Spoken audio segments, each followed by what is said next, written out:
Dear Marvel fans, okay, we've had a day to freak out about the announcement that the Secret Wars plotline will be crashing the two and probably several other Marvel universes together. Now, let's take a deep breath and look at this logically. Don't get me wrong, I'm worried too. Earth 616 has been going more or less the same since 1961, which more than covers my entire life, but people have been throwing around the word reboot, and I think that's unnecessarily frightening, not to mention probably inaccurate. First, let's lay the groundwork. On Tuesday, Marvel Editor-in-Chief Axel Alonso announced that the Secret Wars plotline that they've been teasing would essentially start smashing their various universes together. To quote Senior Vice President of Publishing Tom Brevoort, quote, "Once you hit Secret Wars number 1, there's no Marvel Universe, there's no Ultimate Universe, it's all Battle World." The immediate reaction to this from comic fans was what one would expect. Panic, expectations of doom, or both. And I can't really blame people who felt that way. Many of us have been burned by these types of continuity mergers before. The best example is, of course, the Crisis on Infinite Earths, which did largely the same thing. While that event ended up creating one of the most beloved DC eras, at first it just got rid of the stuff that people liked, not least being Supergirl. Otherwise, the other crises often made things worse, and Flashpoint gave us the New 52. We all know how that turned out. That being said, I think there are a lot of reasons to think that Marvel's stab at this will go well. Let's start by looking at the first crossover to use the name Secret Wars. In that story, a creature called the Beyonder kidnapped a number of heroes and villains and made them fight one another in his own battle world. This was an incredibly important storyline, establishing and re-establishing a lot of what would later be known about the Marvel Universe. It made clear that Cap is still the leader of the Marvel heroes, for lack of a better term. It showed what a Hulk with Bruce Banner guiding it is capable of. It let Rhodey, as Iron Man, really show off that he was worthy of wearing that suit. It gave Spider-Man his black suit, which turned out to be the symbiote that has plagued so much of his life since. Most importantly, though, it was an experiment in storytelling that really worked out. Since it was a 12-issue story, all the main books picked up a year after the start of their kidnapping to Battleworld. So we saw the results before we saw what actually happened, deepening the mystery and letting us slowly come to understand the events on the Beyonder's ready-made planet. I think the choice of using the Secret Wars name was intentional. This is going to be a story that is slightly experimental and is designed to clarify and streamline the Marvel Universe. That being said, yes, we will probably lose a few things that we like, but I don't think it will be as extreme as some people have suggested. For example, Ms. Marvel isn't going anywhere. It's one of the most critically acclaimed books of 2014 and is still selling fairly well. Female Thor and Black Captain America?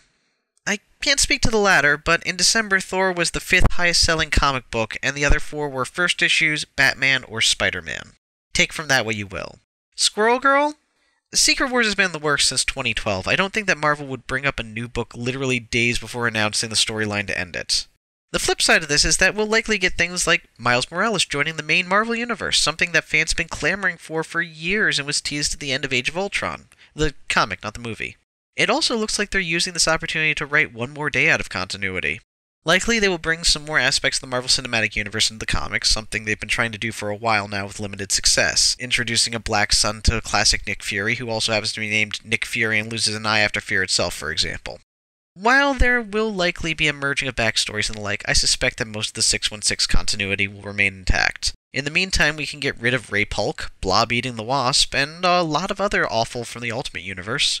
Hulk will probably still have been created by a gamma bomb instead of the MCU explanation, which is actually the TV series origin, a medical experiment gone wrong, but otherwise we'll get a lot of MCU influence.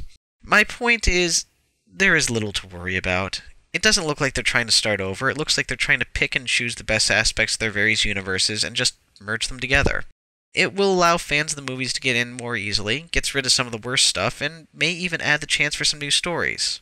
So relax, take another deep breath, and trust that the writers and artists who have brought us the Spider-Verse stories, Ms. Marvel, Captain Marvel, Mighty Avengers, and so many other incredible tales in the past few years can get rid of the extraneous stuff and bring us something even more amazing.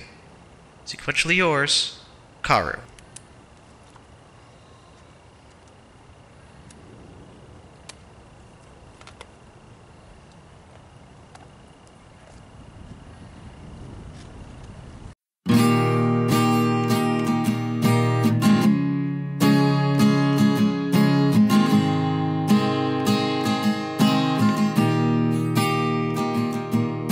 As long as I can remember, I haven't looked for you. I haven't looked for you all my days. As long as I can remember, I haven't looked for you. And all this while you were waiting along the way. So let this be a testimony of how far I would go to bring you home. And let each day be our victory and the sweetest time that we've ever known. Quédate, por favor, por favor, quédate conmigo. Останься, пожалуйста, пожалуйста, останься со мной. No.